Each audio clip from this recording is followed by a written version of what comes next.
Alright, YouTube. I've made videos about this in the past.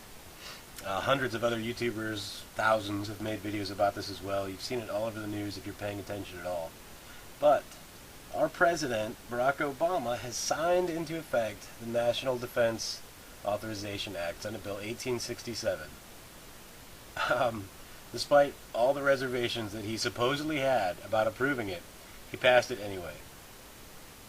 Now, there's a chance that this marks the end of the Bill of Rights that you and I as an American citizens are supposed to be able to rely on. Is it a prelude to the deployment of occupational forces in the form of the U.S. Army or foreign mercenaries under the command of the U.S. Army within our own United States? There's some important questions that need to be asked and must be answered about this.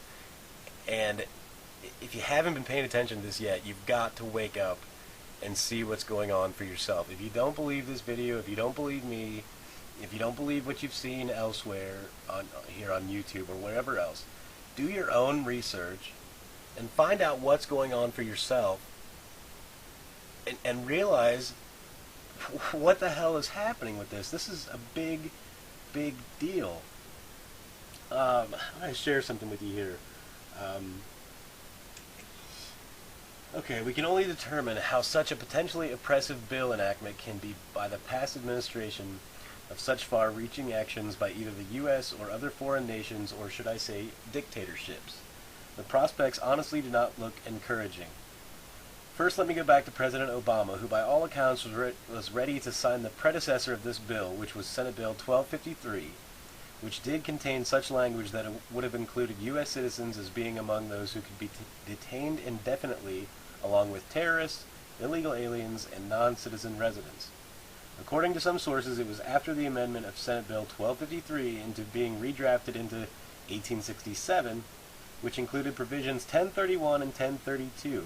So right there, if you're not believing this, like a lot of you have commented on the past videos, Senate Bill 1867, provision 1031 and 1032, stating that U.S. citizens would not be subject to indefinite detainment, and all laws preceding the enactment of the new measure would remain unchanged just as they were before.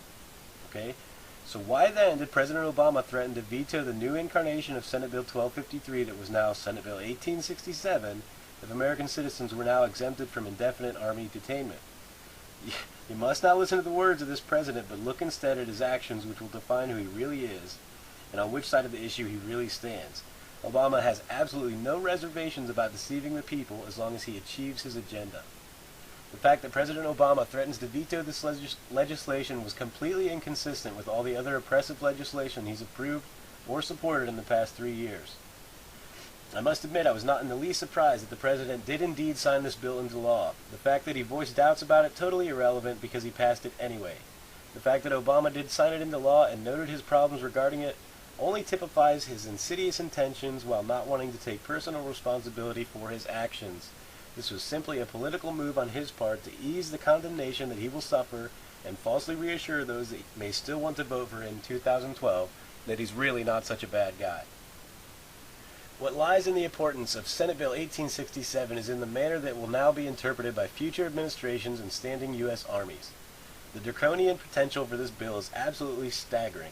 If we can't trust the government to administer the law as it should constitutionally be applied, then we should not allow the government the tools to enslave us through ambiguous legislation, and that's just what this is all about. When there are vague allusions to just who is considered to be what a bona fide enemy of the state really is, the term terrorist could be used to define a very wide swatch of those in our society who don't approve of what the federal government is up to, and we have that right. Just as you were going to be made a potential terrorist subject for storing food in your house if you had more than 7 days worth of food in your house, they have the right now that if they decide that, yeah, that's a terrorist, only a terrorist would have 7 days of food in his house. That guy only has 4 fingers on his right hand. He's a terrorist. Clearly he's a terrorist. He bought 50 pounds of sugar. He's a terrorist. We're going to detain him indefinitely in his own country, regardless of what the Constitution says, and we absolutely have the right to now because of what Barack Obama has passed. Okay? You've got to understand what this is all about. You have to do your own research and see what's happened. This is a big deal, and you've got people, wake up and check this out for yourself. Okay? In Russia, throughout history, many public uprisings have been brutally crushed by the iron fist of the Soviet army. During the 1956 Hungary Revolution, when Soviet tanks rumbled down the streets and machine-gunned any resistance as the peasants tossed rocks and Molotov cocktails, the question of military law and order became a savage reality. How did they achieve such a bloody victory? By using troops from other provinces such as Bulgaria and Romania, the Russians were able to avert the refusal of local troops of Hungary to punish the Hungarian citizenry. Just like in 1968, when Czechoslovakia rebelled against Soviet oppression, yet simply asked that they democratize the hardline policies while still remaining within the Warsaw Pact.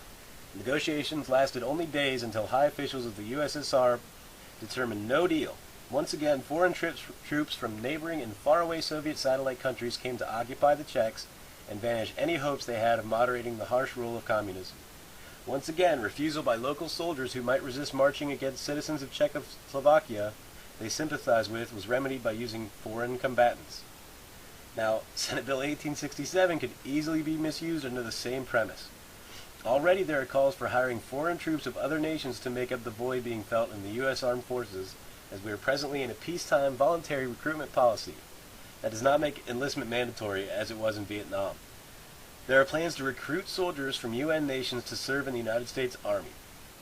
Now ask yourself whether or not foreign troops would have any compunction over marching against U.S. citizens if they were ordered to. Their answer would be just as it was in Hungary in 1956 and in Czechoslovakia in 1968. This is one but many scenarios which Senate Bill 1867 could be used in an altogether different way than it was supposedly intended.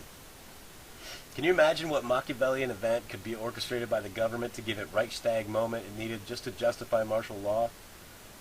Doesn't Senate Bill 1867 open the door to this horrid possibility? Just the possibility.